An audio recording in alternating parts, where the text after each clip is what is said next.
Eu quero agradecer de novo Sarmento. aí a todos que estão nos dando essa audiência maravilhosa aí, as pessoas que estão aqui com a gente, dizendo que o papo está muito bom, está muito gostoso.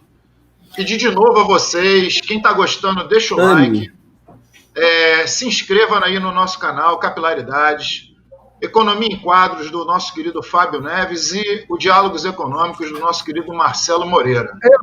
Se me permite, o Diálogos Econômicos é um programa que está dentro da UEGTV, então tem que acessar a UEGTV. Mas eu falei no início, olha só, olha outro problemão. Olha outro problemão que tá arrumando pro camarada aí, ó. O meu diretor lá você assiste o Marcelo com esse colete bonito. Colete de rapaz, ele tá numa elegância, né? É verdade, né? Tá fazendo frio. É porque lá tá fazendo frio. Eu queria chamar a atenção. Ele tem que fechar a janela. Olha só. Eu queria chamar a atenção que ele tá parecendo. Olha o cabelo dele, como é que tá despenteado. Além de estar no modelo a la Raul, tá no modelo Raul, né? Tá no modelo a la Raul. E aí ele tá com esse pullover assim, ó. Parece um keynesiano. Parece um keynesiano aqui. O nosso Arthur Luiz disse aqui, é elegância. Obrigado, Simone. Obrigado, Anne. Elegância do Rio da Prata. Isso aí, lá de Campo Grande. Jardim, tá? Eu tô um pouquinho Deixa eu tocar o barco, não. Tocar o trem, né? Nossa, trem. Vamos tocar o trem. Vai lá, maquinista. Então, vamos lá, gente. Olha só.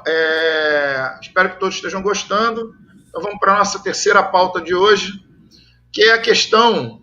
Vocês devem ter visto essa semana que o STF foi provocado, foi questionado pelo PTB, né, com relação à possibilidade ou não de reeleição dos atuais dirigentes do Congresso, tanto na Câmara Federal quanto no Senado. E a resposta do STF foi apertada, mas foi, na minha visão, constitucional, respeitando a Constituição, dizendo que não é possível uma reeleição para ambas as casas, uma vez que ainda estamos na mesma legislatura. Lembrando que o atual presidente, Rodrigo Maia, da Câmara, ele já está no terceiro mandato, porque ele começou com o mandato tampão, teve uma eleição e depois uma reeleição. E o Alcolumbre, com essa questão aí, ele meio que se sentiu um pouco traído, porque acabou atrapalhando os planos dele de reeleição. Na verdade... Eu acho que o governo ele tinha a intenção de mirar no Maia, mas acabou acertando o Alcolumbre junto. Eu imagino que isso, nessa correlação de forças que vamos começar, que já começou, né, e que agora está se intensificando, que isso vai criar aí um jogo interessante para a gente observar entre o grupo do Rodrigo Maia e agora, provavelmente, com o Alcolumbre, que é um desafeto do Rodrigo Maia, apesar de serem os dois do DEM, né, do Democratas, mas que ele, agora, se sentindo traído, diz que vai se afastar do governo, que vai lutar para que coloque alguém independente no lugar dele, né, o Alcolumbre. Então ele está mais ou menos com o mesmo discurso que o Maia, né? O Maia tem dito muito que o governo está se preocupando muito com a pauta da reeleição, se preocupando um pouco com outras pautas mais emergenciais para o momento que o país vive, como questão orçamentária, como um assunto que a gente vai falar daqui a pouco, que é a PEC 186, que é a PEC emergencial, como outras questões em si. Então, acho que agora a gente vai começar a ter, eu percebo, que vai ser um jogo meio bruto, meio pesado. E que talvez o fiel dessa balança aí, se souber, né, como se comportar, vai ser a oposição.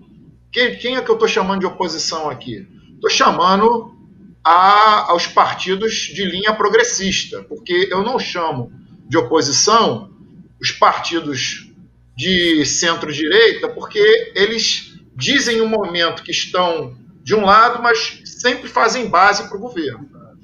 Então, na minha visão, quem vai ser o fiel da balança aí, quem vai ser a noiva a ser conquistada, que são mais de 120 votos, são aí os partidos progressistas. E aí, o Fábio, eu queria saber de você, o que você acha dessa correlação de poder, depois a gente passa aí para o Rafa e para o Marcelo.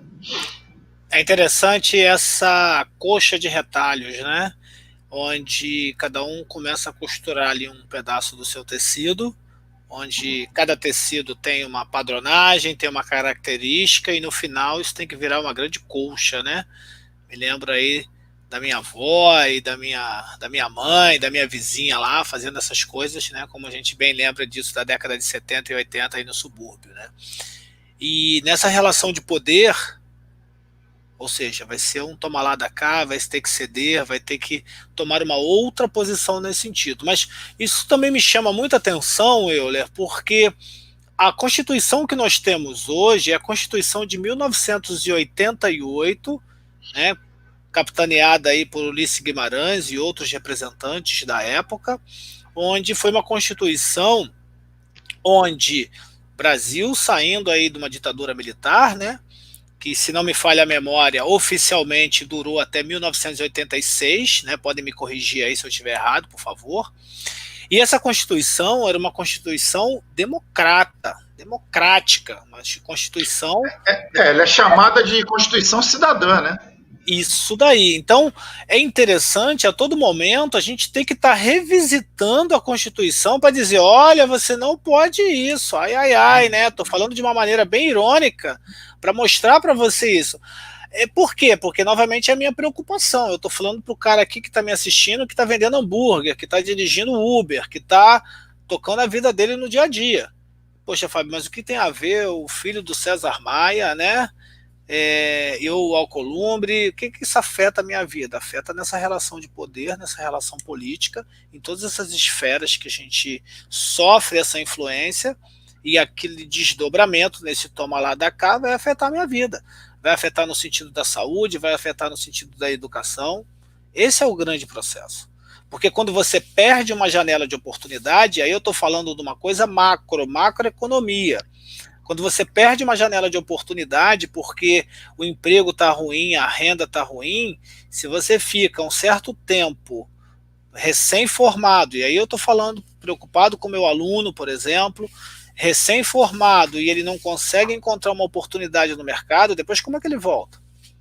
Sabe? Então, isso afeta, essa política que o Euler está colocando, essa relação de poder que está sendo colocada aqui na mesa, para que você assista, e que você ouça, e que você reproduza isso, é justamente o que vai afetar no seu calcanhar, vai morder o seu calcanhar. Então, essa relação não precisaria existir, porque era só ir lá na Constituição e dar uma olhadinha no que está lá, não é nenhuma novidade, o que está lá já foi escrito desde 88, e nesse processo todo, a gente não pode deixar de lembrar justamente desse duelo que fica, né? Judiciário, que são, né, lá o STF como representante maior, aí você tem o Legislativo, aí representado pelo Maia e o Alcolumbre, e você tem lá o Executivo representado pelo Presidente da República. Então esse é o grande ponto que eu quero rebater aí com vocês e lembrar que isso sim afeta o seu dia a dia, tá bom? Isso aí não tem nada a ver com ser revolucionário ou querer mudar o mundo não, tá? E aí, Marcelo, o que você acha que pode acontecer? Eu fiquei na dúvida se essa bola vinha para mim em seguida ou ia fazer uma tabela com o Rafael primeiro. Mas já que ela já está aqui... Eu estava animado aqui para que ela fosse para o Marcelo. Isso aí. Já que ela já está aqui, eu vou aqui caminhando. Eu já joguei para tu, Marcelo. Fala aí. Deixa eu fazer alguma coisa no final, humildemente. Mas, Marcelo, deixa eu pegar o gancho do Fábio. O que a gente está chamando de correlação de forças, a meu juízo, é uma relação risco-recompensa. Não há, eu não entendi. Eu também, 46 anos, 25 anos, nos 25 anos que eu estudo economia, o sistema bicameral no Brasil, a Câmara e o Senado, é uma correlação de forças, e sim uma relação de risco-recompensa a todo instante. Que é tratado no Senado, é tratado na Câmara, nos bastidores ou não, e é jogado para a população como algo que vem por goela abaixo. Perfeito. É só para estabelecer que eu entendo hoje, e há algum tempo já, que é uma relação de risco-recompensa. Como foi o impeachment de Lula, sem argumento político-partidário. Mas nós temos esse talento, o Brasil tem esse talento público de poder político, a relação risco-recompensa. Era isso aí. A tua definição está perfeita, a gente só colocou correlação de forças por uma questão de semântica da pauta. mas a tua definição está perfeita. Pode falar, Marcelão. Não.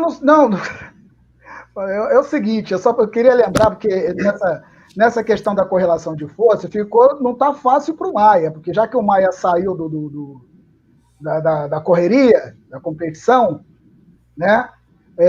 O grupo do Arthur Lira está em torno, aí, as contas que eles estão fazendo aí, é um número interessante, 171, né? 171 deputados já apoiando aí o Arthur Lira, em tese, é a conta que ele faz, né?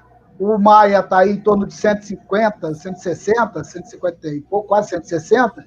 E tem uma ala aí, que é a ala da esquerda, né? Pelo menos a grande maioria dessa ala é esquerda e progressista, e somados a 3, republicanos, Novo, e tem mais um, que eu não lembro o nome, acho que é o POD, né? Que dá em torno de 180 e pouco, 180 deputados. É essa cancha da esquerda que vai definir essa eleição. Eu falei, é isso que vai ser o fiel da balança. A noiva ser cortejada, né? Exatamente. Eu não duvido nada. Eu estava também lendo aí aqueles analistas políticos que estão chamando a atenção, e eles estão apostando o seguinte, que não duvido muita coisa aí de ver muita gente da esquerda apoiando o Arthur Lira. O Arthur Lira... Chega no ponto que o Fábio e o Rafael, né, da ideia de que o que é esse cenário político, né? E a quem esse legislativo defende no frigir dos ovos, certo? Quem esse legislativo defende no frigir dos ovos. Porque aí eu não sei se você já vai emendar, porque isso tem tudo a ver com as PECs que estão aí para serem votadas, pela demora da LDO, da formação da comissão mista que já saiu, mas enfim, né? Tem tudo a ver com essa questão para o ano que vem, para o início do ano que vem, né? Que em janeiro eles vão ter que retomar. Com certeza. E nesse processo, Marcelo, que a gente está colocando aqui, né? Quem me conhece sabe que eu adoro os ditados populares e as analogias. Então, vou contar uma historinha bem rápida que o cara vai atravessar uma pinguela, né? Para quem não conhece, pinguela é quando você tem lá um pequeno pontilhão, um caule de uma árvore que você coloca para atravessar um pequeno córrego, né? Que tem até hoje lá atrás do Centro Esportivo Mestre da Silva, lá em Campo Grande, tem um pontilhão para atravessar para o bairro que tem atrás. Tá? A memória é um negócio fantástico, né? Isso aí. E nesse processo, dessa historinha que eu vou contar para vocês, que tem tudo a ver com o que a gente está falando, o primeiro vai atravessar, né? E ele fala assim, Deus me ajuda, pum, caiu do pontilhão, caiu lá do caule, caiu lá da pinguela, né? Aí o segundo passa, né? Pensa assim, poxa, o primeiro falou Deus, né? Já sei, pô, o diabo me ajuda, pum, caiu do outro lado. Aí o terceiro, ao olhar aquela fotografia, começa a passar e Deus me ajuda e o diabo também, e ele chega do outro lado. Aí quem tá me ouvindo pensa assim, poxa, mas que coisa horrível, eu sou um cristão. Deus é bom, o diabo não é ruim, né? Aí eu falo assim, Deus é bom porque te deu saúde, né? Mas o diabo é ruim porque fez você correr e fingir que estava dormindo no banco de idoso do metrô. Ou do trem. Então, assim, Deus e o diabo nessa correlação de força aí, de poder. Então, só para a gente encerrar essa parte, o que acontece? O negócio vai ser brabo, porque eu li uma reportagem que o Arthur Lira já andou conversando com algumas lideranças dos partidos de esquerda, oferecendo uma série de coisas. Mas aí é que eu falo, eu acho que tem que ter muito cuidado com as cascas de banana, né, que se jogam, né, para os partidos de esquerda, e volta e meia eles vão caindo nas cascas de banana, como, por exemplo, agora, não tem nada a ver com o que a gente tinha para falar, mas o que aconteceu agora nas últimas eleições. Os partidos de esquerda caíram numa casca de banana absurda. É um ponto, que a gente... Eu queria só 32 segundos, na verdade. Pode falar. Volto a agradecer a todos que estão aqui no chat conosco. Tá muito bacana. Obrigado, Euro Filho, obrigado, Eurinho, obrigado, Rogério Rocha, Laércio, Arthur, todo mundo que está aí. Obrigado mesmo. Obrigado, querido Rogério, querido Laércio, querido Euro. Obrigado a todos. Olha só, mais uma volta aqui, vou pegar uns 10 segundos, porque a pauta é com o Marcelo. Mas vai fazer o seguinte. Agora não falou, né? É isso aí. Vai pegar o seguinte, olha só. Tá crescendo no negativo ele, hein? É aquela questão, né? Mas ele tem um talento de dar os encerramentos fantásticos. Né? Já lembrou do Miésimo, entende? Ele está bem aberto, está todo orgulhoso e tal. A leitura, eu faço uma leitura assim, ó. A gente está buscando chamar a atenção para como é que é essa leitura do comportamento da Câmara chega nos nossos dia a dia ou no nosso dia a dia, para nós termos algum tipo de avanço para fazer um concurso público, para fazer um curso preparatório. Aí você pensa assim, não, eu não tenho nada a ver com as decisões de Rodrigo Maia. Elas chegam exatamente nessas portas. Porque as ações dessa estrutura bicameral, né, do Senado e da Câmara, elas não criam pontes entre a população, criam barreiras dos cenários para nós. O efeito suspensivo de concursos, de tecnologia para as bolsas de pós-graduação, tudo isso é o resultado de coisas advindas dessas relações da estrutura bicameral, dessas relações de risco que esses senadores e políticos e deputados federais se rearranjam a cada instante. Desculpa, tá contigo.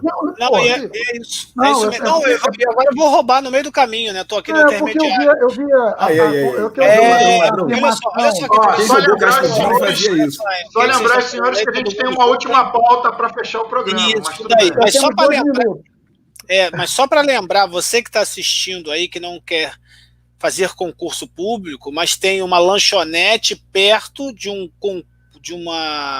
preparatório para concurso público, você está vendendo Coca-Cola, né, fazendo propaganda para Coca-Cola e para o cachorro-quente aí, ó, para o estudante que vai lá no sonho de fazer o concurso público. Ou seja, existe um efeito multiplicador na economia que não é só simplesmente daquele fulano que vai fazer e vai ser aprovado, mas é o sonho da pessoa que se inscreve ali e movimenta toda aquela região. Isso aí é inegável, tá? Para você que não está percebendo esse processo. Não, isso aí que você falou...